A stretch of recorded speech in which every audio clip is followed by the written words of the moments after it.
Hello student, welcome to our channel Puja academy. Student, जैसा कि मैंने पहले ही आप लोगों को बताया था कि आगे आने वाली वीडियो में मैं आपको अगला चैप्टर कराऊंगा, तो आज मैं आपको नया चैप्टर कराने वाला हूं, एडमिशन ऑफ अ पार्टनर। बच्चों, ये बहुत ही इंपॉर्टेंट चैप्टर है और ये चैप्टर ऐसा चैप्टर है कि ये एक लेक्चर में कंप्लीट नहीं होगा। इसमें अप्रोक्स 3 to 4 लेक्चर डालने होंगे, तो आप बने रहना वीडियो के अंदर और समझते रहना कि क्या है। आज फर्स्ट लेक्चर है, उसके बाद सेकंड, थर्ड, फोर्थ जब आएगा तो आप साथ में कंटिन्यू करोगे तो पूरे का पूरा चैप्टर आपका ये कवर हो जाएगा। ओके बच्चों, तो आज मैं स्टार्ट कर रहा हूं admission of a partner.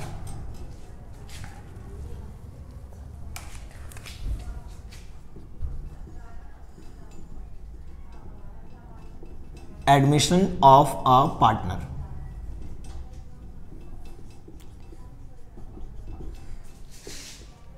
Star, मेरा वाला स्टार, यानी कहने का मतलब चैप्टर पूरे का पूरा चैप्टर इंपॉर्टेंट है भाई। ध्यान रखना भाई, सभी ध्यान से, ठीक है। सबसे पहले हम समझते हैं एडमिशन ऑफ अ पार्टनर में क्या क्या रहा है। देखो, चैप्टर से ही पता लग रहा है कि जब कोई नया पर्सन किसी पार्टनरशिप फर्म में जुड़ेगा तो इसी प्रोसेस को हम कहेंगे एडमिशन ऑफ अ पार्टनर। कहने का मतलब है, जैसे हम एज्यूम कर लेते हैं कि ए और बी जो है already running a partnership firm. एक पार्टनरशिप फर्म ये ऑलरेडी चला रहे थे, ए और बी, और एक नया पर्सन सी ये इनके फर्म के अंदर ज्वाइन होना चाहता है। सी कह रहा भाई कि मुझे भी अपने फर्म के अंदर ज्वाइन कर लो, ठीक है। और याद रखना, जब एक नया पर्सन किसी ऑलरेडी पार्टनरशिप फर्म के अंदर एंटर होता है तो ये जो प्रोसेस होता है इसको कहते हैं हम एडमिशन ऑफ अ पार्टनर। लेकिन अब ए और बी क्यों ज्वाइन करेंगे ये भी जानना जरूरी है। ए और बी को जब कैपिटल की नीड होती है बिजनेस को एक्सटेंड करने के लिए, या फिर अदर रिसोर्सेज चाहिए होता है,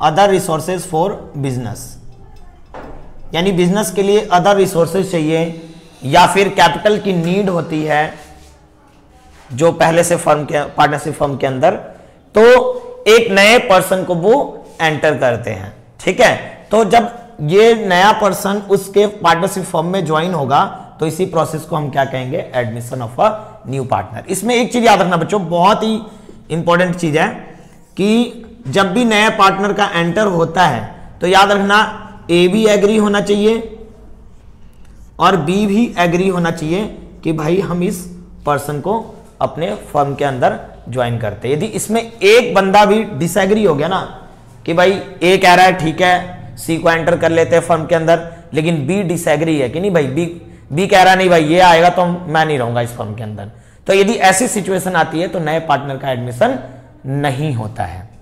यानी it is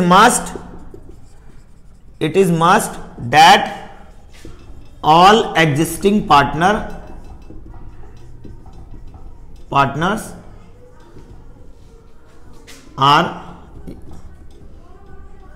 are agreed on the admission of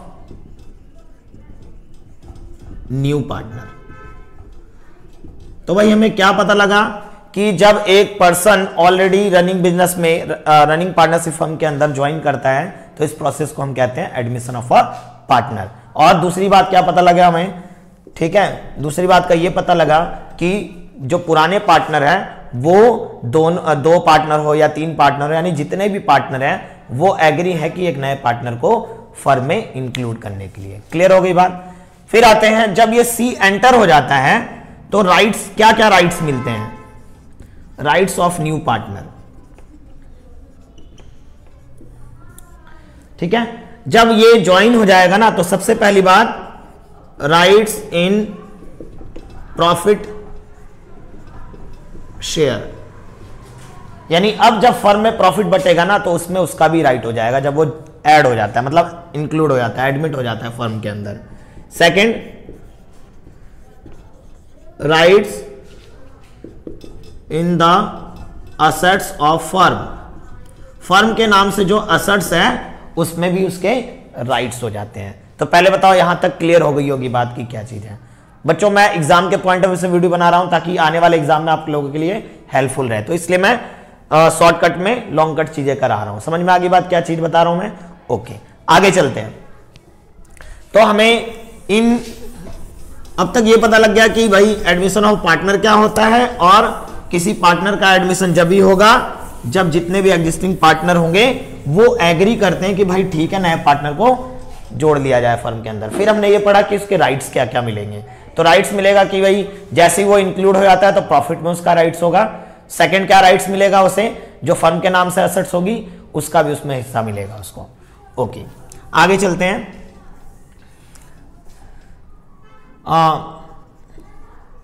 what will be brought by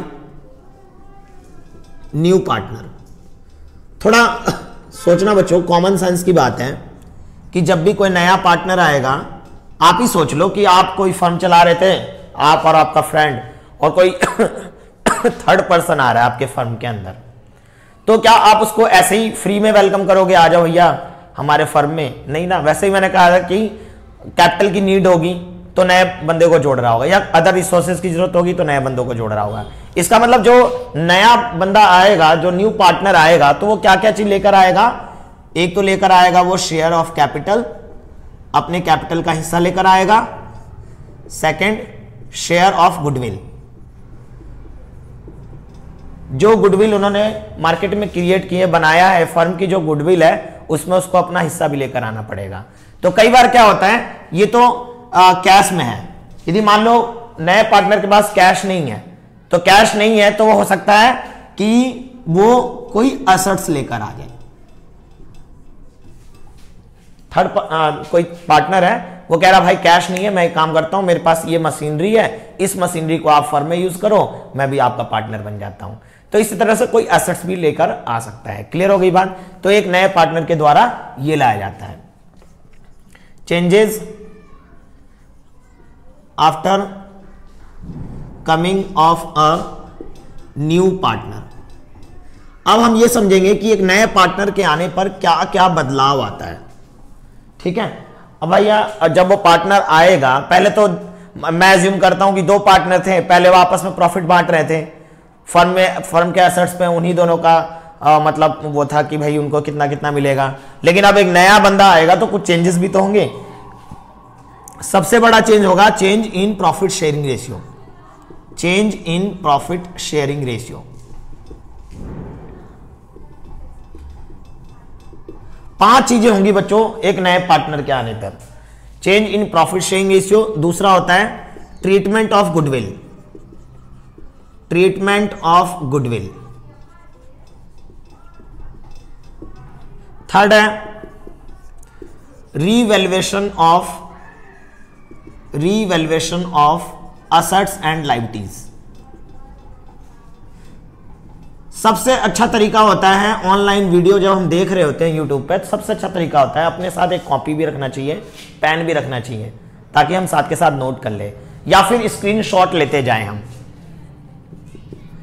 revaluation of assets and liabilities. फिर याद रखना distribution of undistributed profit loss या रिजर्व। और फिफ्थ पॉइंट हमारा कैपिटल एडजस्टमेंट।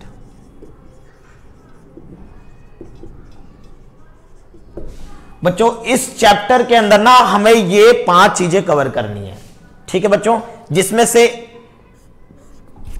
इस बार सीबीएसई ने जो डिलीट कर दिया वो ये वाला टॉपिक डिलीटेड है। तो बच्चों मैं एग्जाम के भी हाथ पर करा रहा हूं, ये जो अभी एग्जाम आने वाले हैं जून में, तो जून में जो आपकी डेट आएगी उसके भी हाथ पर कराने जा रहा हूं, इसलिए मैं ये वाला टॉपिक जो है बाद में लूंगा। जो नए सेशन के बच्चे आए हैं उनके लिए ये अलग से वीडियो बनाऊंगा। ठीक है बच्चों, तो ध्यान रखना। तो ये अभी डिलीटेड है, तो एग्जाम के पॉइंट ऑफ व्यू से अभी हम ये टॉपिक पढ़ेंगे जो कि यहाँ पे गिवन है। लेकिन आप सब ध्यान रखना कि ये सारे पॉइंट आ रहे होंगे तभी आपको ये भी समझ में आएगा। क्लियर है भाई? ठीक है, तो आगे चलते हैं। तो आज मैं जो टॉपिक ले रहा हूं बच्चों, इसके अंदर ले रहा हूं change in profit sharing ratio. ठीक है, थोड़ा ओवरव्यू इन सबकी दे दूं कि क्या क्या चीज बदलाव आएगा एक नए पार्टनर के आने पर। थोड़ा कॉमन सेंस लगाना। पहले बिजनेस में प्रॉफिट कमा रहे थे और 2 ही पार्टनर थे, ठीक है, तो मेवा दोनों में बढ़ता था। प्रॉफिट का मतलब समझ मेवा जब खा रहे हैं तो दोनों खा रहे थे। लेकिन एक नया बंदा आया, नया बंदा इंक्लूड होगा फर्म के अंदर, अब वो भी बोलेगा भाई मेवे में अब मेरा भी तो हिस्सा होगा, क्योंकि मैंने बताया था तुम्हें कि जब नया बंदा आता है तो उसका भी क्या होता है, और उसके भी राइट से क्या वो प्रॉफिट का हिस्सा वो भी लेगा, क्योंकि जब वो आया था तब वो कैपिटल लेकर आया था, वो भी शेयर ऑफ गुडविल लेकर आया था या फिर एसेट्स लेकर आया था, तो अब वो भी तो फर्म में से अपना प्रॉफिट का हिस्सा मांगेगा ना। ठीक है, क्लियर? तो नए पार्टनर के आने पर प्रॉफिट शेयरिंग रेशियो में बदलाव आएगा। पहले 2 बंदे प्रॉफिट बांटते थे, अब तीसरा बंदा भी आ गया, या पहले 3 बंदे थे अब चौथा बंदा भी आ गया, तो चारों में प्रॉफिट शेयरिंग रेशियो होगा। ठीक है, दूसरा हो गया treatment of goodwill. Treatment of goodwill में क्या पढ़ेंगे, क्योंकि तुम्हें पता है जब नया पार्टनर आएगा तो वो भी अपने हिस्से की गुडविल लेकर आएगा, तो उस गुडविल के साथ क्या ट्रीटमेंट होगी, या ऑलरेडी गुडविल जो फर्म में अपीयर था उसके साथ क्या ट्रीटमेंट की जाएगी, वो इस टॉपिक में पढ़ेंगे। क्लियर हो गई बात? अब आते हैं revaluation of assets and liabilities. थोड़ा कॉमन सेंस लगाना, कॉमन सेंस यूज करोगे ना आपको सब बढ़िया समझ में आएगा। अकाउंट बहुत ही सिंपल सब्जेक्ट है, आप समझ सकते हो बहुत इजीली यदि कॉमन सेंस लगाते रहोगे तो। थोड़ा समझो, revaluation of assets and liabilities. आज से 5 साल तक मान लो ए और बी फर्म चला रहे थे, तो 5 साल पहले उन्होंने कोई जमीन खरीदी थी या कोई लैंड खरीदा था, उन्होंने 5 लाख का मान लो। ठीक है, 5 साल बाद आज 6 ईयर में सी एंटर कर रहा उनके फर्म के अंदर। थोड़ा समझना मेरी बात को, वो 5 लाख का जो उन्होंने लैंड खरीदा था, अब उस लैंड की वैल्यू अब 7 लाख हो गई है, यानी 2 लाख इंक्रीज हो गई, और सी तो अभी एंटर किया है ना, तो वो जो 2 लाख इंक्रीज हुई है क्या वो सी को भी दे देंगे? नहीं ना, वो 2 लाख तो ए और बी का माना जाएगा ना, क्योंकि सी के आने के बाद यदि किसी एसेट्स में फिक्स एसेट्स की वैल्यू बढ़ती है या घटती है, या लायबिलिटीज बढ़ती है या घटती है, तब सी उसके अंदर इंक्लूड होगा ना। उससे पहले वाले जितनी भी चीजें होंगी उसमें तो ए और बी का प्रॉफिट माना जाएगा ना। या फिर ए और बी ने कोई कर्ज लिया हुआ था पहले 5 साल पहले, सी आज आ रहा है, तो क्या उस कर्ज को सी भरेगा? नहीं, सी के आने के बाद जो कोई लायबिलिटीज इंक्रीज हुई होगी तो सी को उस पर बियर करना पड़ेगा। समझ में आ रही बात? तो हम इस टॉपिक में ये पढ़ेंगे कि उसकी ट्रीटमेंट कैसे की जाती है। Clear? Distribution of undistributed profit और लॉस। कहने का मतलब है कि ए और बी मान लो पिछले 5 साल से अपना फर्म चला रहे थे, हर साल क्या करते थे, वो प्रॉफिट में से कुछ पैसा रिजर्व में डाल के रखते थे कि भाई कोई ऐसी अनसर्टेनिटी आएगी तो हम उस पैसे का इस्तेमाल कर लेंगे। लेकिन ऐसा वो रिजर्व पड़ा हुआ है, रिजर्व में से गुल्लक बना रखा था सभी कामों के लिए अलग अलग। जब ये टॉपिक कराऊंगा ना तो और अच्छे से बताऊंगा, बस अब इस फिलहाल इतना समझ लो।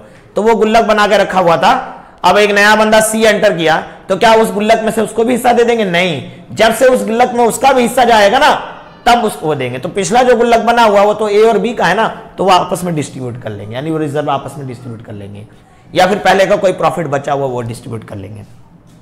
कैपिटल एडजस्टमेंट, पुराने पार्टनर जो होते हैं नए पार्टनर के आने पर ये डिसाइड करते हैं कि अब वो कैपिटल किस तरह से बेस रखेंगे, वो कैपिटल एडजस्टमेंट में सीखते हैं। ठीक है बच्चों, तो ये टॉपिक कराते समय ज्यादा एक्सप्लेन करूंगा।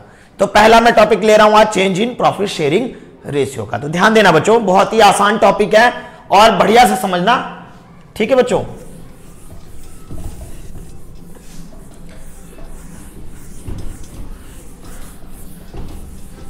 वीडियो पूरा देखना बच्चों, तो ज्यादा फायदा मिलेगा, आपको लगेगा कि हाँ सर हमारे लिए मेहनत कर रहे हैं, हमें भी थोड़ा देखना चाहिए ध्यान से। तो आप लोग ध्यान से देखना। हम आते हैं पहले टॉपिक पे, change in profit sharing ratio. Profit sharing ratio,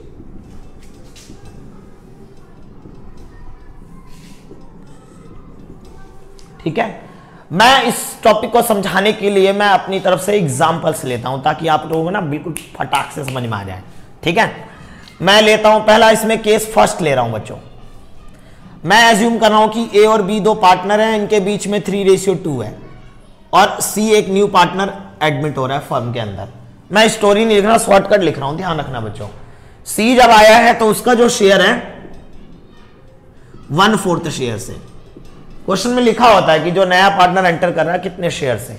तो मान लो यहां पे ओल्ड पार्टनर का रेशियो गिवन है, नए पार्टनर का शेयर गिवन है। अब यहां पर लिखा है calculate new profit sharing ratio, new profit sharing ratio. वो लिखा है ए बी पार्टनर है, 3:2 रेशियो है, सी एडमिट हो रहा है और सी का हिस्सा 1/4 है, हमें न्यू प्रॉफिट शेयरिंग रेशियो निकालना है भाई। ठीक है, तो हम जब सॉल्व करेंगे बच्चों ध्यान रखना, इसको हम केस फर्स्ट कैसे पहचानेंगे? केस फर्स्ट पहचानने का तरीका है ओल्ड पार्टनर का रेशियो गिवन हो, नए पार्टनर का शेयर गिवन हो और क्वेश्चन के अंदर कोई भी बातें ना लिखी हो, हम समझ जाएंगे पहला वाला केस है। क्लियर?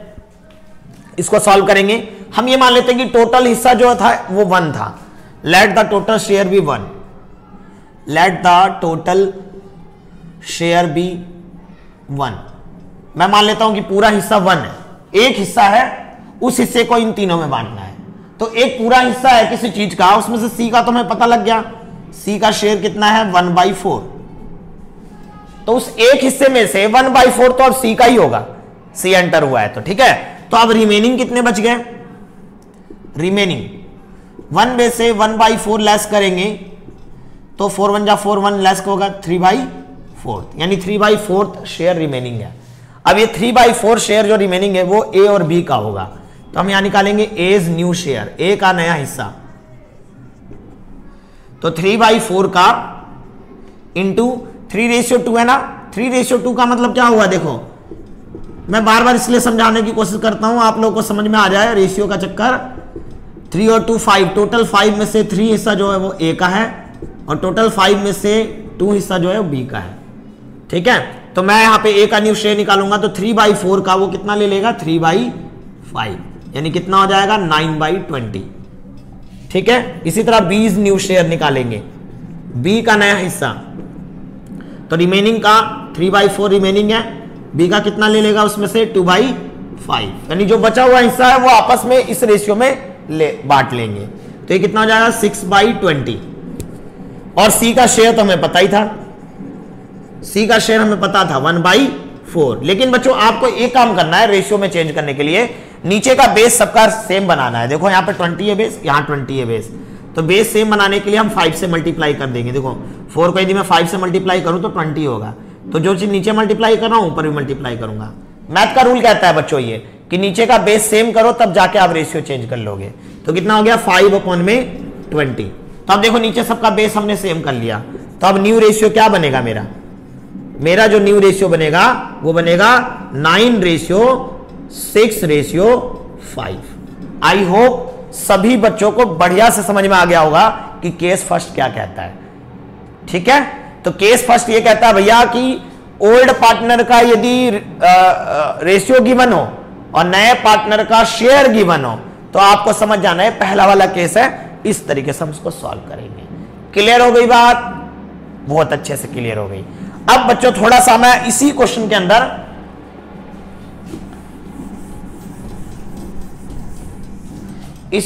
अंदर मैं यहां पे लिख रहा हूं आल्सो फाइंड सैक्रिफाइसिंग रेशियो। मैं कवर करता हुआ जा रहा हूं ताकि एग्जाम में आपको दिक्कत ना हो, मैं कवर कर रहा हूं इसी के अंदर सैक्रिफाइसिंग रेशियो। सैक्रिफाइसिंग रेशियो का मतलब क्या हुआ? कॉमन सेंस की बात है कि भाई 2 पार्टनर थे और एक नया पार्टनर एंटर हुआ, अब उसको भी प्रॉफिट में से हिस्सा देना है। दैट मीन्स कि ए और बी ने कुछ सैक्रिफाइस किया होगा अपने हिस्से में से, तभी तो सी का शेयर कंप्लीट हुआ होगा। तो सैक्रिफाइसिंग रेशियो का फॉर्मूला होता है old ratio minus new ratio. ये फॉर्मूला है बच्चों। कई बार 1 नंबर का जो क्वेश्चन आता है टिक मार्क वाले, तो मतलब 20 क्वेश्चन 1 मार्क्स के आते हैं, उसमें कई बार पूछ लेते हैं, तो ध्यान रखना फॉर्मूले छोटे छोटे ध्यान रखने चाहिए हमें। सबसे अच्छा तरीका याद करने का सन, बेटा सन, तो सन से भी याद रहेगा, यानी सैक्रिफाइसिंग रेशियो क्या हो गया? Old ratio minus new ratio, ऐसे भी याद रख सकते हो। ठीक है, तो अब मैं यहां पे निकालूंगा सैक्रिफाइसिंग रेशियो बच्चों। तो सैक्रिफाइसिंग रेशियो निकाल रहा हूं। जब मैं सैक्रिफाइसिंग रेशियो निकालूंगा तो यहां पे ए का सैक्रिफाइसिंग रेशियो निकालूंगा, ए सैक्रिफाइसिंग रेशियो, ए का सैक्रिफाइसिंग रेशियो निकालूंगा तो ए का ओल्ड रेशियो कितना है?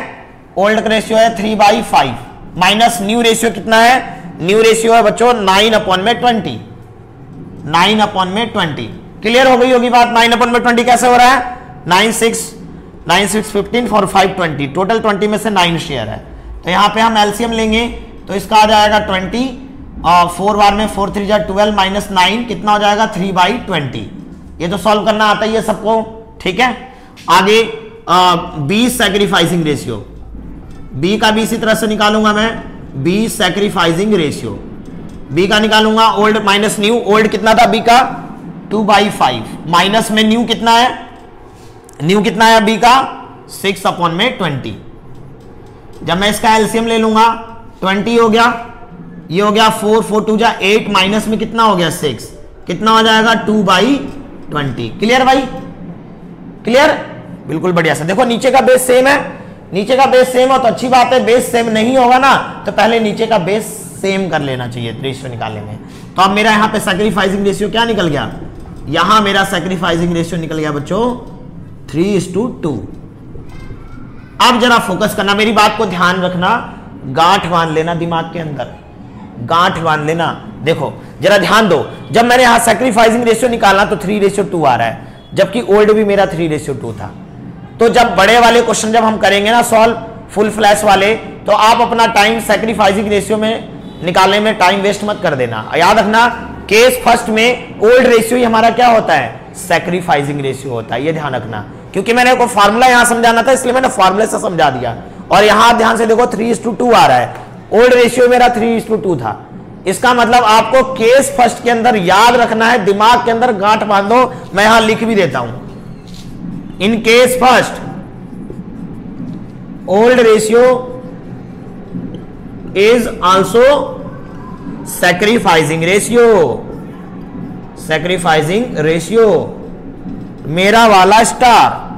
याद रखना भाई कि केस फर्स्ट में आपको क्या ध्यान रखना है कि ओल्ड रेशियो हमारा सैक्रिफाइसिंग रेशियो होगा। बाकी मैंने निकाल के भी दिखा दिया, क्लियर। लेकिन पहले केस में ये मैं सुनना कि सबके लिए पहले केस की बात बता रहा हूं ये मैं तुम्हें, ठीक है। कोई दिक्कत? सेकंड केस में चले तो केस सेकंड में चलते हैं बच्चों। ध्यान देना 4 केस हैं और 4 केस यदि आप समझ लेते हो तो change in profit sharing ratio का टॉपिक आपको बिल्कुल क्लियर समझ में आ जाएगा। तो केस सेकंड में चलते हैं। केस सेकंड में क्या रखा है? ए और बी पार्टनर है और एक नया बंदा आ रहा है सी एंटर कर रहा है उनके पार्टनरशिप फर्म के अंदर, ठीक है। और उसका शेयर जो है वो 1/5 है और वहां लिखा है विच ही एक्वायर्स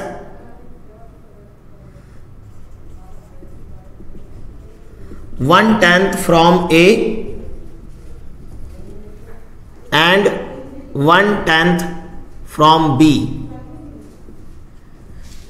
बच्चों याद रखना, जब भी क्वेश्चन के अंदर आपको यह बता दिया जाए कि ए और बी पार्टनर, मैं ये अज्यूम कर लेता हूं उनके बीच में रेशियो 3:2 है, सी एंटर कर रहा 1/5 शेयर है और क्या रखा है वो 1/5 शेयर जो है उसने एक्वायर किया है 1/10 फ्रॉम ए 1/10 फ्रॉम बी। यानी ऐसे लिखा आ जाए कि कितना कितना हिस्सा ए ने दिया, कितना हिस्सा बी ने दिया, तो हम समझ जाएंगे कि ये हमारा केस नंबर सेकंड है। तो मैं याद दिला दूं, केस फर्स्ट में मैंने तुम्हें क्या बताया था? केस फर्स्ट में मैंने ये बताया था जब ए और बी का रेशियो गिवन है और नए पार्टनर का शेयर गिवन है और क्वेश्चन में कुछ नहीं बोल रखा कि किसने कितना शेयर दिया है, तो केस फर्स्ट है हमारा। समझ में आ रही बात? केस सेकंड कैसे पहचानोगे?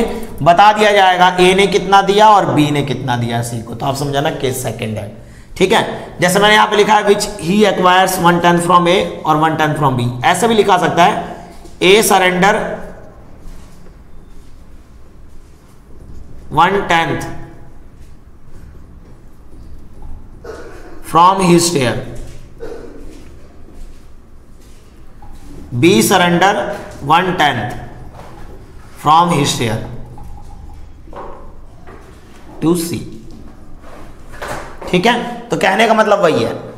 तो ये हमारा केस नंबर सेकंड है। तो बहुत सिंपल है बच्चों, जब हम सॉल्व करेंगे तो सबसे पहली बात हम ये देखेंगे कि ए ने कितना सरेंडर किया। हम लिखेंगे ए सरेंडर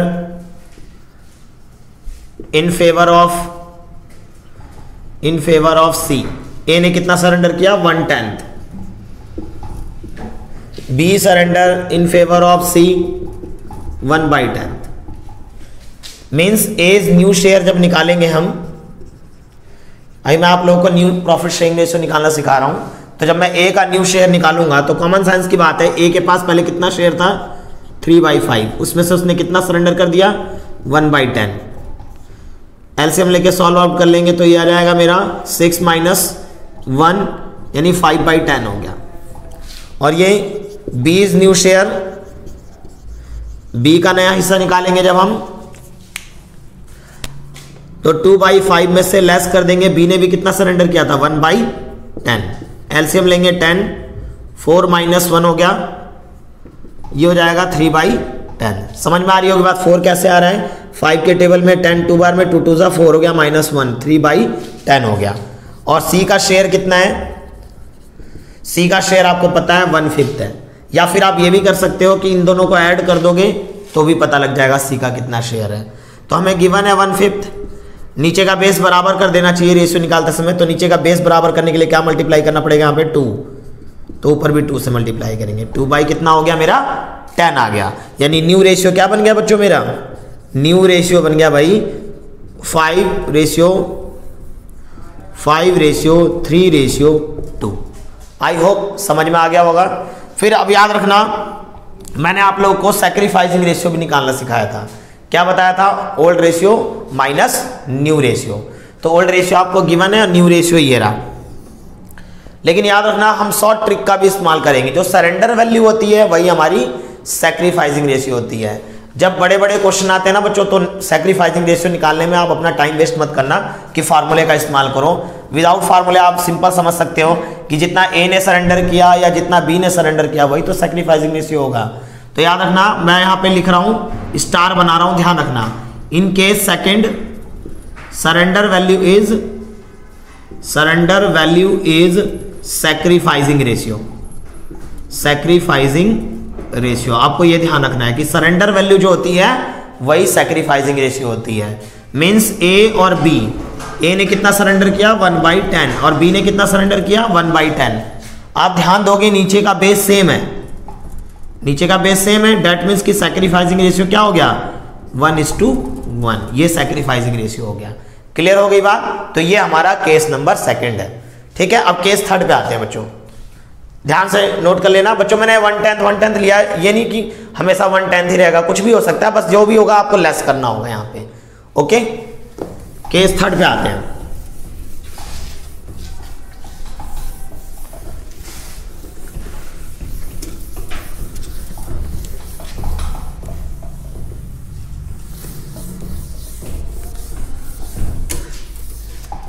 केस 3 पे आते हैं बच्चों। थोड़ा बच्चों मैं स्पीड में ले रहा हूं जानबूझ के, क्योंकि हमारा टॉपिक लेंथी है, तो आपको समझाते हुए जल्दी जल्दी हम चलते हैं, इस टॉपिक को क्लियर करते हैं, फिर नेक्स्ट टॉपिक पे चलना है। केस 3 पे चलते हैं बच्चों, ध्यान देना। केस 3 कैसे पहचानोगे, जैसे मान लो ए और बी पार्टनर है, इनके बीच में 3:2 है, सी एंटर कर रहा है, सी एक नया पार्टनर एंटर कर रहा है। अब लिखा हुआ है A surrender 1/4 of his share to C. इसी तरह लिखा है B surrender 1/5 of his share to C. अब वो लिखा है कैलकुलेट, अभी मैं जितने भी ले रहा हूं केस समझा रहा हूं, वो क्या समझा रहा हूं, न्यू प्रॉफिट शेयरिंग रेशियो निकालने का। Calculate new profit sharing ratio. तो ये मेरा केस 3 आ गया। तो केस 3 पहचानने का तरीका याद रखना बच्चों। देखो यहां पे लिखा है कि एक नया पार्टनर आ रहा है, ए ने भी सरेंडर किया है और बी ने भी सरेंडर किया है, लेकिन कितना सरेंडर किया ए ने, ए सरेंडर 1/4 ऑफ हिज शेयर। मैं इस वर्ड पे अंडरलाइन कर रहा हूं, ऑफ हिज शेयर का मतलब अपने हिस्से का 1/4 पार्ट दिया है, यानी यहां पे शेयर निकला हुआ नहीं दे रखा है, यहां बता रखा है जितना भी उसका हिस्सा था ना उसका 1/4 उसने दिया है। तो ऑफ हिज शेयर पे मैंने अंडरलाइन किया है, ध्यान रखना भाई, देखो ऑफ हिज शेयर। तो हम समझ जाएंगे केस 3 वाला है, केस 3 है। तो हम कैसे सॉल्व करेंगे, सॉल्व करने का तरीका, सबसे पहले वही बात, जब भी सरेंडर वेंडर की बात आ जाए कि किसने कितना दिया, तो हम समझ जाएंगे केस सेकंड या केस थर्ड है मेरा, तो यहाँ पे केस थर्ड कैसे पहचानोगे, ऑफ हिज शेयर लिखा हुआ, अपने हिस्से का इतना हिस्सा दे दिया, तो हम लिखेंगे as A surrender in favour of C. A ने सरेंडर किया सी के फेवर में, कितना, ए ने कितना सरेंडर किया, 1/4 ऑफ हिज शेयर, तो 1/4 ऑफ का मतलब मल्टीप्लाई हिज शेयर का मतलब उसका शेयर कितना था, 3/5। समझ में आ रही बात, ये क्या हुआ, ये फोर्थ केस, ये थर्ड केस हमें ऐसे समझना है कि उसने अपने हिस्से का 1/4 दिया, 1/4 दिया ऑफ हिज शेयर कितना है, 3/5, यानी कितना हो गया, 3/20। इसी तरीके से B surrender in favour of C, B ने कितना सरेंडर किया, देखो B surrender 1/5 of his share, 1/5 of his share, B का कितना हिस्सा था, 2/5, यानी 2/25। आई होप अच्छे से समझ में आ गई होगी बात। केस सेकंड में और केस थर्ड में यही फर्क है, केस सेकंड में आपको ऑलरेडी एक गिवन दे रखा होगा कि इतना उसने दे दिया, ठीक है, ओल्ड पार्टनर ने कितना शेयर दे दिया वो ऑलरेडी आपको दे रखा होगा, इतना दे दिया, इतना दे दिया। थर्ड में क्या होगा, उसमें बता रखा होगा अपने हिस्से का इतना दिया, तो आप समझना, थर्ड केस है। क्लियर होगी बात बच्चों, वीडियो में यदि पूरे बने रहोगे ना आपको 100% अच्छे से समझ में आएगा, ध्यान देना। इसी तरीके से हम आप निकालेंगे एज न्यू शेयर, जो बच्चा इंटरेस्ट लेके पढ़ता है, समझ के पढ़ता है ना, उसको अच्छे से समझ में आता है, ठीक है। तो ध्यान देना बच्चों, तो एज न्यू शेयर, ए का नया शेयर जो होगा 3/5 में से, पहले इसके पास 3/5 था, लेकिन कितना दे दिया उसने, 3/20। इसका एलसीएम लेंगे, 20 हो गया, 4 3 12 हो जाएगा, -3 यानी 9/20 हो गया। ओके, समझ में आ रही होगी बात। एलसीएम लिया 20 और 5 के टेबल में 24 1 4 3 12 -3 9/20। B is new share, B का कितना नया हिस्सा होगा, पहले इसके पास 2/5 था, लेकिन कितना दे दिया उसने, 2/25। हमेशा याद रखना, जितना वो पार्टनर दे देता अपने शेयर में से ना, वो आपको डिडक्ट कर देना है, तब उसका न्यू शेयर आ जाएगा, ठीक है। केस सेकंड में भी हमने यही किया था, माइनस किया था, केस थर्ड में भी यही करेंगे, माइनस करेंगे, ठीक है। एलसीएम लेंगे यहाँ पे, इसका 25 एलसीएम आएगा, 5 2 10 हो गया, और ये हो जाएगा मेरा 8/25। और सी का शेयर बच्चों जरा ध्यान देना, सी का शेयर तो वही होगा ना जितना ए ने सरेंडर किया, जितना बी ने सरेंडर किया, तो हम इन दोनों को प्लस कर देंगे। थोड़ा कॉमन सेंस में लगाया करो, ए ने जितना दिया और बी ने जितना दिया, दोनों को जोड़ देंगे तो सी का शेयर पता लग जाएगा ना। तो हमेशा याद रखना, थर्ड केस पहचानने का तरीका ये भी है कि इसका शेयर गिवन नहीं होता, इसमें हमें बता रखा होता है कि किसने कितना शेयर दिया, तो दोनों को ऐड करके देख लेते हैं कि कितना शेयर बना उसका, ठीक है। तो यहाँ पे 3/20 में हम प्लस कर देंगे 2/25, ठीक है। अब मैं इसका यदि एलसीएम लूं तो यहाँ पे मेरा 100 आएगा बच्चों, 100 बनेगा, और ये कितना हो जाएगा मेरा 25 3 15 हो गया प्लस में, और ये हो जाएगा 4 2 8 ये हो जाएगा मेरा 23/100। अब जरा ध्यान देना बच्चों, मैंने आप लोगों को हमेशा बताया कि रेशियो निकालते समय बेस सेम होना चाहिए। आप ध्यान से देखो, इसमें 100 है, इसमें 25 है, इसमें 20 है, तो सबके नीचे 100 बना लो। तो मैं 4 से मल्टीप्लाई करूंगा तो ये कितना हो जाएगा 32/100। इसको 100 बनाने के लिए 5 से मल्टीप्लाई करना पड़ेगा, 45/100। देखो नीचे का बेस बराबर कर लिया ना, समझ में आ गई बात। अब मेरा न्यू रेशियो क्या बन जाएगा मेरा, बताओ। न्यू रेशियो बन जाएगा मेरा, न्यू रेशियो क्या बनेगा मेरा, 45/32/23। ये मेरा न्यू रेशियो हो गया। क्लियर हो गई बात। फिर इसमें भी आपको ध्यान रखना है कि जब मुझे सैक्रिफाइसिंग रेशियो निकालना हो तो भाई सरेंडर वैल्यू ही सैक्रिफाइसिंग रेशियो होती है। तो बड़े क्वेश्चन में आप टाइम वेस्ट मत करना भाई, जो सरेंडर वैल्यू है ना उसी से सैक्रिफाइसिंग रेशियो निकालेंगे। यहां मैं लिख दे रहा हूं, surrender value is sacrificing ratio, surrender value is sacrificing ratio. जितने भी अच्छे स्टूडेंट होते हैं ना वो साथ के साथ नोट भी करते रहते हैं कि भाई क्या स्पेशल पॉइंट है, ठीक है भाई, ध्यान रखना। तो ये सरेंडर वैल्यू कितनी है बताओ, ए की और बी की 3/20 और 2/25, लेकिन बच्चों रेशियो में चेंज करना है मुझे, बेस अलग अलग है, बेस सेम कर लेना, ये ध्यान रखना बेस जरूर सेम कर लेना। तो बेस सेम करने के लिए मैं 100 बना लेता हूँ, कॉमन तो मेरा 100 ही आएगा, 5 से मल्टीप्लाई कर देता हूँ मैं, 5 से मल्टीप्लाई करूंगा 15 अपॉन में कितना हो गया 100, और ये मुझे 100 करने के लिए 4 से मल्टीप्लाई करना होगा, 8 अपॉन में कितना हो गया 100, यानी सैक्रिफाइसिंग रेशियो क्या निकल गया मेरा 15:8, ये मेरा सैक्रिफाइसिंग रेशियो हो गया। क्लियर हो गई बात? तो ये मेरा केस 3 है। ठीक है बच्चों, अब लेते हैं हम केस 4, और ये लास्ट पॉइंट है case 4, change in profit sharing ratio का। ठीक है बच्चों, केस 4 पे आते हैं, यानी केस 2 और केस 3 में। सबसे पहली बात बताओ बच्चों, केस 2 में और केस 3 में कोई कंफ्यूजन नहीं होनी चाहिए। केस 2 में आपको ऑलरेडी बता दिया जाता है कि कितना शेयर ट्रांसफर किया गया है, और केस 3 में बताया जाता है कि अपने ओल्ड पार्टनर जो अपने शेयर का कितना पार्ट सी को ट्रांसफर कर रहे हैं, न्यू पार्टनर को ट्रांसफर कर रहे हैं। क्लियर हो गई बात? ये चीज आपको ध्यान रखना है। ओके, अब चलते हैं केस 4 में। तो बच्चों केस 4 पे आते हैं। केस 4 लास्ट है इस टॉपिक का। केस 4 पे आते हैं। एज्यूम कर लेता हूं कि ए और बी पार्टनर है, 3:2 रेशियो है, एक नया पार्टनर सी एंटर कर रहा है 1/5 शेयर से, which he acquires from A and B in 2:1।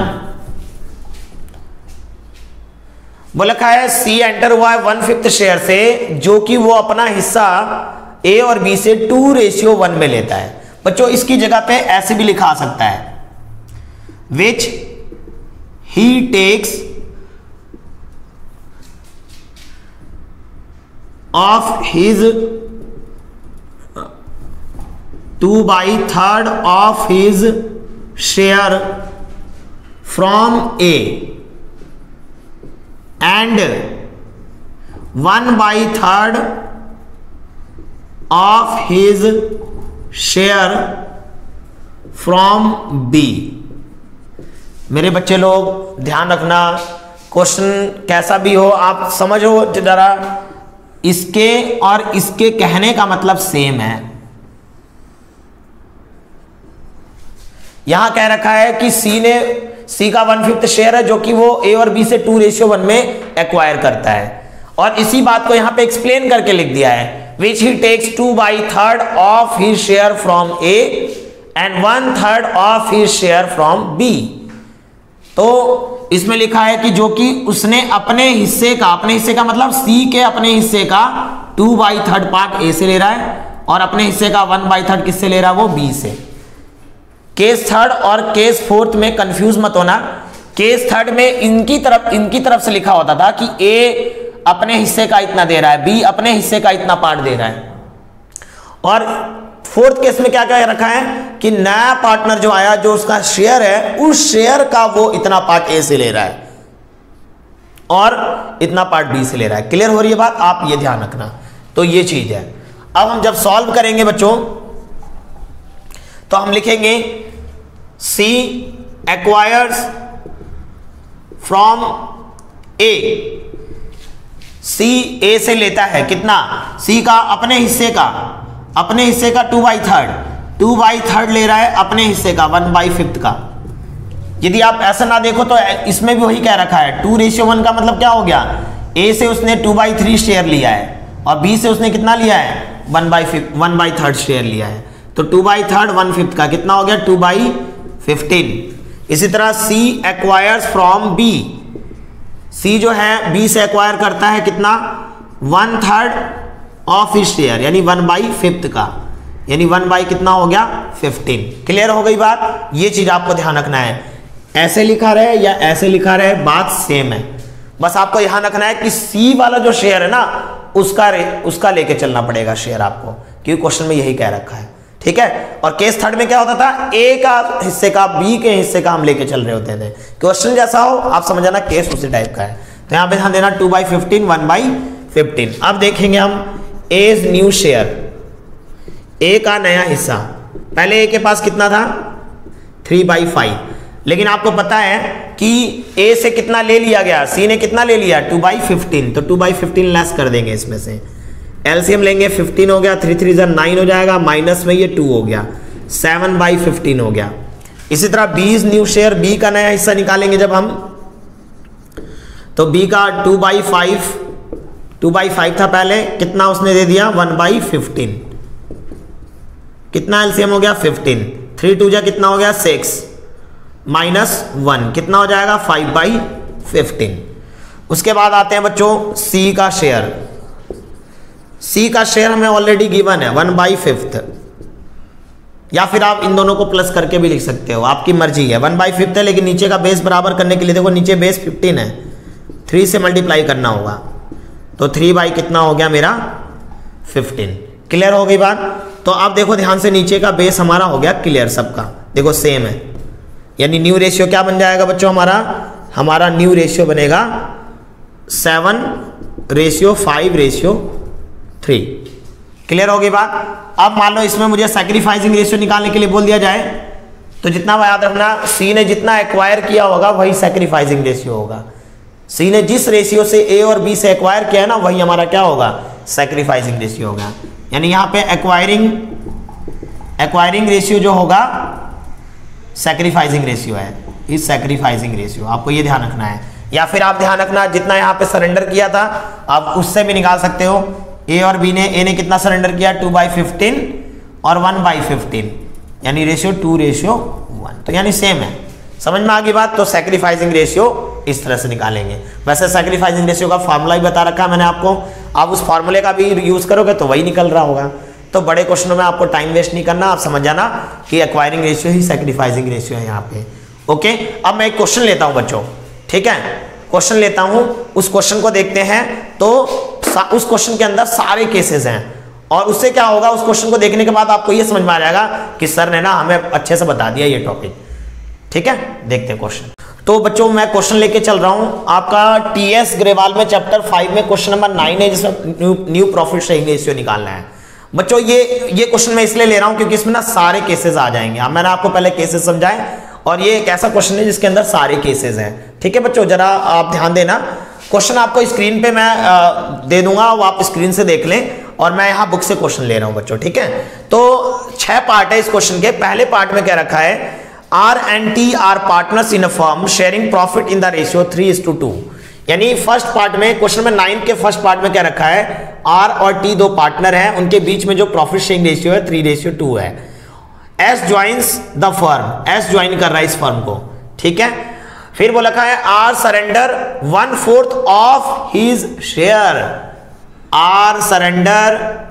अब मेरे बच्चों को बात आ रही होगी समझ में कि कौन सा वाला केस है। R surrender 1/4 of his share, T 1/5 of his share, और जो T है वो क्या कर रहा है, T जो है 1/5 of his share। ठीक है, इन फेवर ऑफ S, यानी S के फेवर में R ने 1/4 दे दिया अपने हिस्से का, और T ने 1/5। देखो बच्चों मैंने आपको समझाया था, of his share, of his share. ठीक है, यहां पर लिखा है R ने अपने हिस्से का 1/4 दे दिया, और T ने 1/5 दे दिया। आप ही लोग बताओ कौन सा केस है, बताओ। हाँ समझ में आ गया कौन सा केस है, केस नंबर 3। ठीक है, तो केस नंबर 3 है बच्चों ये। तो आप लोगों को क्लियर समझ में आ गई होगी बात। तो हम कैसे सॉल्व करेंगे, सॉल्व करके दिखा दूं या कर लोगे? चलो फटाफट कर लेते हैं। ठीक है, तो हम देखते हैं, यहां पे हम लिखेंगे R surrender in favour of S। R ने सरेंडर किया S के फेवर में। देखो कितना, 1/4 ऑफ हिज शेयर, 1/4 इंटू में उसका शेयर कितना है 3/5, यानी 3/20 हो गया। इसी तरह हम लिखेंगे T surrender in favour of S। T ने सरेंडर किया कितना, 1/5 ऑफ हिज शेयर, यानी 1/5 ऑफ हिज शेयर, उसका हिस्सा कितना था 2/5, तो 2/25। अब हम देख लेंगे यहाँ पे आर्स न्यू शेयर, R का नया हिस्सा, R का जो नया हिस्सा होगा वो कितना होगा। R के पास पहले कितना था 3/5 था, लेकिन कितना दे दिया उसने 3/20 लेस कर देंगे। एलसीएम लेंगे बच्चों, 20 हो गया यहाँ पे, और ये हो जाएगा 12 माइनस में 3 यानी 9/20 हो गया। ओके, इसी तरीके से हम लिखेंगे T is new share, T का नया हिस्सा, टी का हिस्सा कितना होगा, पहले 2/5 था, कितना दे दिया उसने 2/25। एलसीएम ले लेंगे बच्चों इनका 25, 5 2 जा 10 माइनस में 2 यानी 8/25। ओके, और आपको पता है एस का न्यू शेयर जब निकालेंगे, एस का जो शेयर बनेगा वो क्या बनेगा, जितना आर ने दिया और जितना टी ने दिया दोनों को क्या कर देंगे हम, प्लस कर देंगे। कॉमन सेंस की बात है भैया, आर ने और टी ने जितना दिया होगा भाई एस का शेयर होगा। तो हम ले लिया यहाँ पे एलसीएम लेंगे 100 आएगा, 5 3 जा 15 प्लस में 4 2 जा 8, 23/100 हो गया। बच्चों एक चीज मैंने बताया था, क्या बताया था, रेशियो निकालते समय नीचे का बेस सेम होना चाहिए। तो 100 है तो इसको नीचे 100 करने के लिए 4 से मल्टीप्लाई कर दिया, 32/100 हो गया, और इधर 5 से मल्टीप्लाई करूंगा तो 45 में कितना हो गया, 100 हो गया। ओके, तो न्यू रेशियो क्या बन जाएगा भाई, न्यू रेशियो बन जाएगा मेरा 45:32:23। आई होप बच्चों समझ में आ गई होगी बात, और केस भी समझ में आ गया होगा कि ये वाला केस कौन सा वाला केस है। अब सेकंड पार्ट में चलते हैं बच्चों, फटाफट करते हैं बच्चों, 6 पार्ट है और फटाफट करते हैं। क्लियर, चलते हैं सेकंड पार्ट पे चलते हैं भाई। इस क्वेश्चन को लेने का मकसद समझ रहे होंगे आप लोग, हाँ, क्योंकि इसमें सारे टॉपिक समझ में आ जाएंगे। वीडियो की शुरुआत में ही मैंने कहा था कि भाई सारा समझ में आ जाएगा। ठीक है, तो हम सेकंड पार्ट को लेते हैं। अब सेकंड पार्ट में क्या कह रखा भाई, सेकंड पार्ट में क्या रखा है, A and B are partners, they admit C for 1/4 share. कहानी में क्या रखा है कि ए और बी पार्टनर है, उन्होंने सी को एडमिट किया है 1/4 शेयर से। बहुत बढ़िया भाई, अच्छी बात है। In future the ratio between A and B would be 2:1। अब जरा ध्यान रखना, ये थोड़ा सा अलग क्वेश्चन है, हल्का सा, लेकिन हमें समझना पड़ेगा केस कौन सा है। देखो यहाँ पे ए और बी पार्टनर है, सी एंटर किया है। अब ए और बी ने डिसाइड किया है कि फ्यूचर में फ्यूचर रेशियो जो है वो 2:1 रखेंगे। आगे से वो अपना रेशियो क्या रखेंगे, 2:1। तो याद रखना, यहां पे मैं लिख रहा हूं एक चीज, if future ratio of existing partner is given in any question, then it is treated as case first। ये याद रखना भाई, जो चीजें मैं लिखवा देता हूं ना भाई, वो चीज ध्यान रखना, ठीक है। यानी ओल्ड पार्टनर का फ्यूचर रेशियो गिवन हो तो ये भी हम केस फर्स्ट की तरह ही ट्रीटमेंट करेंगे। क्लियर हो रही है बात? क्योंकि बच्चों आपको पता है कि पहले इनका रेशियो गिवन नहीं है, ठीक है। गिवन नहीं होता, जब पार्टनरशिप डीड में बोला गया है कि रेशियो गिवन ना हो तो कौन सा रेशियो मानते हैं, इक्वल। लेकिन इन्होंने डिसाइड किया कि सी के आने के बाद वो फ्यूचर में 2:1 में डिवाइड किया करेंगे प्रॉफिट को। इसका मतलब कि ये भी केस फर्स्ट की तरह ही करेंगे। देखो केस फर्स्ट क्यों है, क्योंकि ए ने ऐसा तो नहीं बोला ए ने इतना दिया, बी ने इतना दिया, ए ने अपने हिस्से का इतना दिया, बी ने अपने हिस्से का इतना दिया। जब ऐसी कोई बातें ना हो ना, केस फर्स्ट मान लिया करो, सिंपल सी बात है। क्लियर हो रही है बात? ठीक है, तो हम जब इसको सॉल्व करेंगे बच्चों, ये मैंने तुम्हें समझाने के लिए 1:1 लिख दिया, क्योंकि क्वेश्चन में गिवन नहीं था कि रेशियो क्या है, 1:1 मैंने लिख दिया। लेकिन उन्होंने डिसाइड कर रखा कि आगे से 2:1 में करेंगे। तो हम लिखेंगे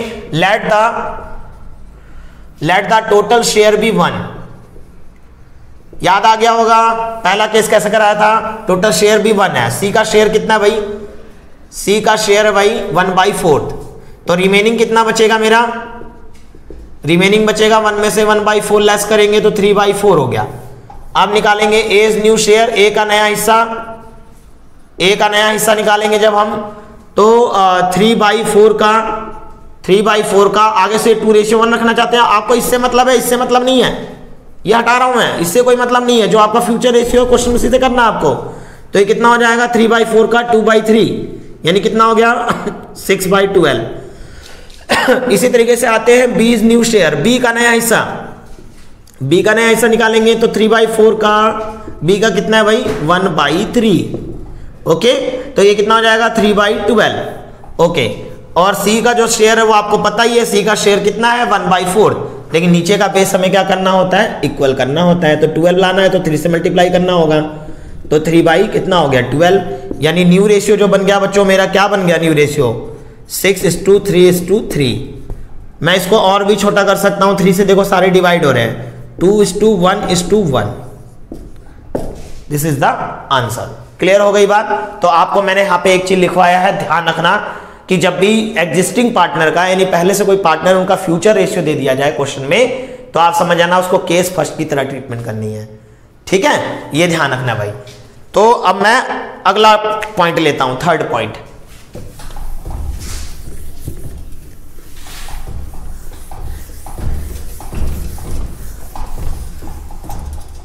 थर्ड पॉइंट लेता हूं। थर्ड पॉइंट में क्या रखा है, A and B are partner sharing profit and losses 3:2। यहां पे थर्ड पॉइंट में क्या रखा है, ए और बी पार्टनर है और इनके बीच में जो रेशियो है वो 3:2 है। ओके, बहुत अच्छी बात है। They admit C for 1/5 share in the profit. C को एडमिट कर लिया उन्होंने 1/5 शेयर से, बहुत बढ़िया बात भाई। आगे बोला है C acquires 1/5 of his share from A. यहां लिखा है सी एक्वायर्स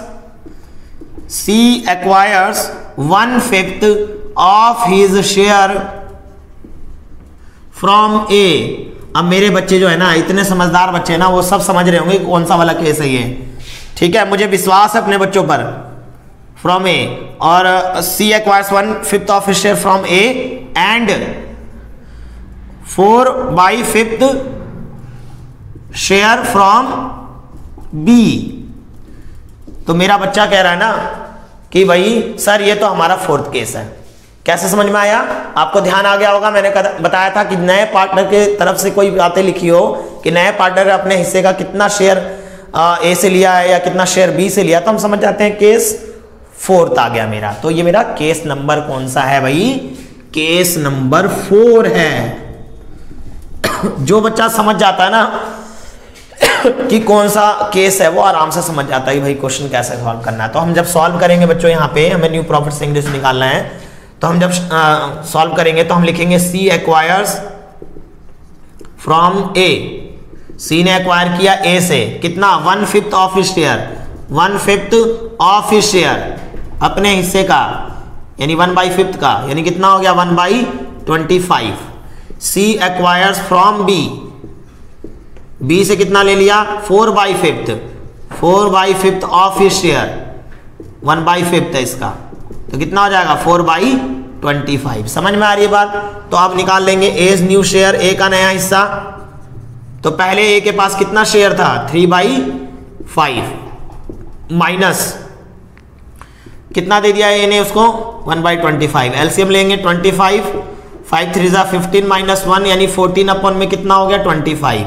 इसी तरह बी का share, B is new share, B का जब शेयर निकालेंगे हम तो बी के पास कितना था 2/5 minus 4/25।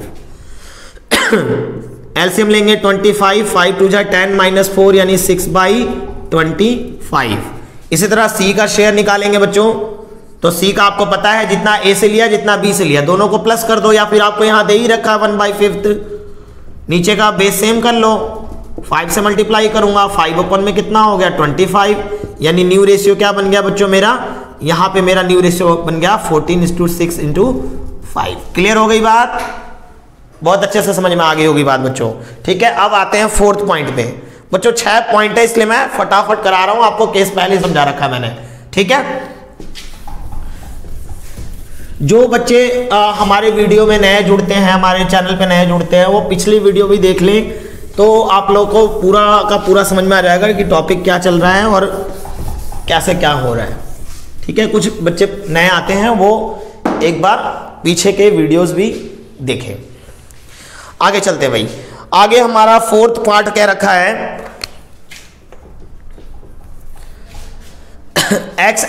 X Y and Z are partners in the ratio 3:2:1। X Y Z partner है और इनके बीच में जो रेशियो है 3:2:1 है। W joins the firm as a new partner for 1/6 share. W enter कर रहा है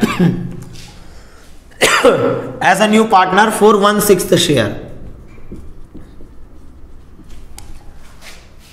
इन profit. Z would retain his original share, और W एंटर कर रहा फर्म के अंदर, लेकिन इस कहानी के अंदर ये क्या रखा है, Z would retain with his original share. पहली बात तो एक बात बताओ बच्चों, क्या यहां पे ऐसा कुछ लिखा है एक्स ने इतना दिया, वाई ने इतना दिया, जेड ने इतना दिया, या ऐसा तो नहीं लिखा है डब्ल्यू ने अपने हिस्से का एक्स से इतना लिया, वाई से इतना लिया, जेड से इतना लिया? ऐसी कोई बातें ना लिखी हो ना बच्चों, तो हमेशा याद रखना केस फर्स्ट की तरह ही सॉल्व करते हैं क्वेश्चन को। क्लियर हो रही है बात? ये चीज ध्यान रखा करो बच्चों, ठीक है। चलो अब इस कहानी में थोड़ा सा अलग क्या क्या रखा है कि W के आने के बाद ना जेड में कोई चेंजेस नहीं है, जेड का शेयर उतना ही रहेगा जितना कि पहले उसका शेयर था। तो यही थोड़ा सा अलग है। हम सॉल्व करते हैं इसको जरा। जब हम इसको सॉल्व करेंगे बच्चों तो सबसे पहली बार let the total share be 1। पता लग गया होगा कि क्यों कर रहे हैं, पहला केस है ना भाई, 1 ले लिया मैंने। W का शेयर कितना है? W का शेयर 1/6 है, और आपको पता है जेड भी अपना ओरिजिनल शेयर ही रखेगा जो कि पहले था, तो जेड्स का शेयर भी हमारा आपको पहले से पता लग चुका है कि वही रहेगा जो कि पहले था, ठीक है। तो वो ले लिया मैंने। अब रिमेनिंग निकालेंगे रिमेनिंग शेयर। अब बचा हुआ जो शेयर होगा उसी में तो चेंजेस हुआ होगा सिर्फ एक्स और वाई में, क्योंकि जेड का तो वही रहना है। तो इसलिए 1 में से जब हम इस 1/6 को लेस करेंगे ना तो इसको भी लेस करेंगे, यानी इन दोनों को एक साथ ऐड करके लेस कर दे रहे हैं 1 में से। तो 1 - 2/6 हो गया। एलसीएम ले लेंगे बच्चों ये हो जाएगा मेरा 6 - 2/6 यानी 4/6 हो गया। क्लियर है भाई? अब ये 4/6 जो रिमेनिंग है वो सिर्फ एक्स और वाई का बचा होगा, क्योंकि जेड का कोई शेयर भी चेंजेस नहीं हुआ था, इसलिए मैंने उसको भी 1 में से लेस कर दिया। ओके भाई, तो एक्स का न्यू शेयर निकालेंगे। एक्स का न्यू शेयर जब निकालेंगे बच्चों तो 4/6 जो बचा हुआ था ना मेरे पास 4/6, उसका कितना हो जाएगा 3/5। ठीक है, 3/5 कैसे हो रहा है? क्योंकि अब इन दोनों के बीच में ही रहेगा, बस एक्स और वाई के बीच में ही तो बटना है बचा हुआ शेयर। तो 3/2 बचा है तो ये इसी में बटेगा ना, तो ये कितना हो जाएगा 12/30 हो गया बच्चों। इसी तरह वाई न्यू शेयर, वाई का नया हिस्सा निकालेंगे तो रिमेनिंग शेयर का यानी 4/6 का 2/5 यानी 8/30 हो गया भाई। ठीक है, और जेड का तो आपको पता ही है, जेड अपना शेयर चेंज ही नहीं कर रहा, तो 1/6 ही था। लेकिन इसी तरह जेड डब्ल्यू का भी शेयर चेंज, डब्ल्यू का शेयर कितना है 1/6। लेकिन बच्चों नीचे का बेस बराबर करेंगे, नीचे का बेस बराबर करेंगे, इसका मतलब यहाँ 5 से मल्टीप्लाई होना है, तो 5/30 हो गया। इसी तरह यहाँ भी हमें 5 से मल्टीप्लाई होगा तो 5/30 हो गया। क्लियर? यानी मेरा न्यू रेशियो जो बन गया बच्चों, मेरा क्या बन गया? न्यू रेशियो बन गया 12:8:5:5। अरे मेरे बच्चों को ना अच्छे से आ रहा होगा समझ में। ठीक है भाई बच्चों, ये हमारा 4th पार्ट था। अब आते हैं 5th पार्ट में। ओके बच्चों इस वीडियो के बाद ना आपको ना change in profit selling ratio समझने के लिए किसी दूसरे वीडियो पे नहीं जाना पड़ेगा, आप समझ जाओगे कि हाँ क्या चीज है। ठीक है, अब आते हैं, लेकिन पूरा वीडियो देखना है और ध्यान से देखना है बच्चों। यदि माइंड डाइवर्ट होता है ना तो अच्छी चीजों को भी हम समझ नहीं पाते, तो आप पूरा फोकस स्टडी पे रखें बच्चों और समझे कि क्या समझाया जा रहा है। मास्क जरूर लगाएं, सैनिटाइज जरूर करें हाथ को बच्चों। हम पढ़ाते टाइम पे मास्क हटाते हैं, ठीक है, आप लोग मास्क जरूर लगाना। और इधर उधर इस पेंडेमिक पीरियड में बाहर जाने से थोड़ा बचें और मास्क जरूर लगाएं बच्चों। सैनिटाइज करते रहें, समय समय पर हाथ धोते रहें। ठीक है, आते हैं हम 5th पार्ट पे आते हैं बच्चों। 5th पार्ट पे आते हैं। A and B are equal partner, A और बी इक्वल पार्टनर है। They admit C and D. यहां पे देखो 2 पार्टनर एडमिट हो रहा है, एक सी भी आ रहा है और एक डी भी आ रहा है as partner with 1/5 and 1/6 share respectively. 1/5 और 1/6। तो हमें न्यू प्रॉफिट शेयरिंग रेशियो यहां पे निकालना है। ठीक है भाई, तो पहले ना मैं डी के बारे में सोचता ही नहीं, पहले सी के बारे में सोचता हूं। सी एंटर हो रहा है, यानी ऑन एडमिशन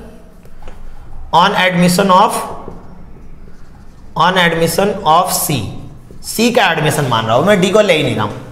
दोनों एक साथ नहीं आए, बाहर अलग अलग आए, तो मैंने सी को पहले एडमिट कर रहा हूं। ठीक है। सी इस क्वेश्चन में ये नहीं लिखा है कि दोनों एक साथ ही हैं, तो यहाँ पे हम अलग अलग एज्यूम करें कि सी पहले आया फिर डी आया। तो सबसे पहली बात, यहाँ तो ये लिखा नहीं है ए ने कितना दिया बी ने कितना दिया, तो भैया माइंड में गांठ बांध लो, ध्यान रखना जब ये ना लिखा रहे ना कि किसने कितना शेयर दिया, किसने कितना हिस्सा दिया, या जो नया पार्टनर आया उससे कितना हिस्सा ले रहा है, तो आप समझ जाओगे केस फर्स्ट की तरह सॉल्व करेंगे। ठीक है, तो जब हम सॉल्व करेंगे इसको हम लिखेंगे let the total share be 1, मैं टोटल शेयर 1 मान लेता हूं बच्चों। ठीक है, अब यहां पे देखेंगे हम टोटल शेयर मैंने 1 माना है, यहां पे आपको पता है सी का शेयर जो है, अभी मैं सी को मान के चल रहा हूं कि सी एडमिट हो रहा है, सी का शेयर 1/5 है बच्चों। तो रिमेनिंग कितना बचेगा मेरा, यहां रिमेनिंग बचेगा 1 में से 1/5 माइनस कर देंगे, यानी 4/5 हो गया। ओके, तो 4/5 हो गया, तो अब ए का न्यू शेयर जो बनेगा, ए का जो न्यू शेयर बनेगा वो 4/5 का 1/2 यानी 4/10 हो गया। इसी तरह बी न्यू शेयर, बी का नया हिस्सा 4/5 का 1/2 यानी 4/10 ये भी हो गया। और सी का शेयर हमें मालूम ही है 1/5, तो नीचे बेस सेम करने के लिए 2 से मल्टीप्लाई करना होगा, 2/10 हो गया। यानी न्यू रेशियो क्या बन जाएगा मेरा, सी के एडमिशन होने पर 4:4:2, यानी इसको मैं छोटा कर दूं तो क्या बनेगा, 2 से डिवाइड कर देता हूं सबको, तो 2:1 बन जाएगा। लेकिन हाँ डी भी एडमिट हो रहा है, ये तो मेरा सी के आने के बाद का रेशियो चेंज है। अब आते हैं ऑन एडमिशन ऑफ डी, अब डी का एडमिशन हुआ है। ठीक है, तो फिर वही let the total share be 1 मान लेता हूं मैं, और डी का हिस्सा कितना हो गया, डी का शेयर हो गया मेरा 1/6, तो रिमेनिंग जो बचेगा 1 में से 1/6 लेस कर देंगे, तो ये हो जाएगा मेरा 5/6। अब ये 5/6 जो है ए बी सी इस रेशियो में बांटेंगे, यानी एज न्यू शेयर, ए का नया जो हिस्सा बनेगा वो कितना बनेगा, 5/6 का 2/5 यानी कितना हो जाएगा, क्योंकि अब मैं डी के एडमिशन के समय ये मान के चल रहा हूं कि ए बी सी जो है ना उनके बीच का रेशियो 2:1 है। ठीक है, तो ये हो जाएगा मेरा 10/30। इसी तरीके से बी न्यू शेयर, बी का नया हिस्सा जो बनेगा वो क्या बनेगा, 5/6 का 2/5 यानी 10/30। और सी का जो शेयर है, सी न्यू शेयर, सी का जो हिस्सा बनेगा वो 5/6 का 1/5 5/30। और डी का हिस्सा बताइए मुझे, डी का हिस्सा 1/6 है, तो नीचे का बेस बराबर करने के लिए 5 से मल्टीप्लाई करना पड़ा मुझे, तो 5 में कितना हो गया 30। यानी अब जो मेरा न्यू रेशियो आएगा वो डी के एडमिशन के बाद का जो चारों के बीच में रेशियो होगा वो आ जाएगा, यानी 10:10:5:5। अब मैं यदि इसको सॉल्व कर लूं, 5 से डिवाइड कर लूं तो 2:2:1:1। ओके बच्चों, तो ये है हमारा 5th पॉइंट। ठीक है, 6th पॉइंट हमारा सेम जो मैंने तुम्हें केस नंबर 2 कराया था, 6th भी सेम वही है। तो मैं एक बार सिर्फ क्वेश्चन लिखवा देता हूं, वो आप लोग खुद भी कर लोगे। ठीक है, जरा ध्यान देना बच्चों, समझ में आ गई होगी बात। देखो था ना ये ऐसा क्वेश्चन जिसके अंदर सारे पॉइंट आ रहे हैं, है ना भाई। ठीक है, तो ध्यान रखना बच्चों, ये अच्छा क्वेश्चन था इसलिए मैंने इसी क्वेश्चन को लिया ताकि ना आपको ये टॉपिक अच्छे से समझ में आ जाए। ठीक है, अब 6th पार्ट पे देखते हैं। 6th कराऊंगा नहीं, सिर्फ बता देता हूं क्योंकि ये बिल्कुल सेम जो हमने 9th का 2nd पार्ट किया था ना, 2nd पार्ट की तरह ही है, तो आप लोग खुद भी सॉल्व कर सकते हो, ऐसी कोई दिक्कत है नहीं इसके अंदर। हम समझ लेते हैं, यहाँ पे बोला था 6th में A and B are partner sharing profit in the ratio 3:2। A और बी पार्टनर है, इनके बीच में 3:2 का रेशियो है। C is admitted for 1/4 share, C admit हुआ है 1/4 शेयर से। A and B decided to share equally in future, A और बी ने डिसाइड किया है, decided share equally in future, यानी फ्यूचर में वो इक्वल ही बांटेंगे। इक्वली का मतलब 1:1 में बांटेंगे। समझ में आ रही बात। तो मैंने केस 2nd कराया था ना, सेम वही है। मैंने आपको लिखवाया भी था वहां पे नोट, ध्यान हो, मैंने नोट भी लिखवाया था कि यदि ओल्ड पार्टनर का यानी एग्जिस्टिंग पार्टनर का फ्यूचर रेशियो गिवन हो कि आगे जाकर वो इस रेशियो में डिवाइड करना चाहते हैं, तो डेट मीन्स कि आपका वो केस फर्स्ट ही है। केस फर्स्ट हमेशा उस केस में होगा जहां पे ये ना बताया गया हो किसने कितना शेयर दिया है, केस फर्स्ट है तो आप कर लोगे। लेकिन आपको ध्यान रखना है रिमेनिंग शेयर को जब आप बांटोगे तो 1:1 में बांटना, ना कि 3:2 में। क्लियर हो रही बात? पक्का बच्चों? ओके ठीक है। और जब भी सैक्रिफाइसिंग रेशियो निकालोगे, ऐसे क्वेश्चन में यदि आपको सैक्रिफाइसिंग रेशियो निकालना हुआ ना, तो ये ओल्ड रेशियो ये माना जाएगा और जो न्यू निकल के आएगा ना उसमें से लेस करना, तब सैक्रिफाइसिंग आएगा। आप इससे मत लेस करने लग जाना कि ये तो इक्वल रेशियो फ्यूचर का, यानी न्यू रेशियो दे रखा है एक तरह से ये, ठीक है। तो आप याद रखना न्यू रेशियो जो भी निकल के आएगा ये ओल्ड वाला रेशियो होगा, तब आपका सैक्रिफाइसिंग रेशियो निकलेगा। आई होप आप लोगों को ये टॉपिक बड़े अच्छे से समझ में आया होगा बच्चों, ठीक है। अब नेक्स्ट टॉपिक में लेके चलूंगा आपका ट्रीटमेंट ऑफ गुडविल। तो बच्चों हमारे साथ वीडियो में बने रहना, और हम लाइव सेशन में भी आने वाले हैं, आने वाले वीडियो में बच्चों मैं आप लोगों को इन्फॉर्म कर दूंगा। व्हाट्सएप ग्रुप जो हमारा है, टेलीग्राम ग्रुप जो है हमारा, उसमें मैं आप लोगों को इन्फॉर्म कर दूंगा कि हम लाइव में कब आ रहे हैं, तो आप लोग लाइव में हमारे साथ कनेक्ट हो जाना। ओके बच्चों, ठीक है, बाय।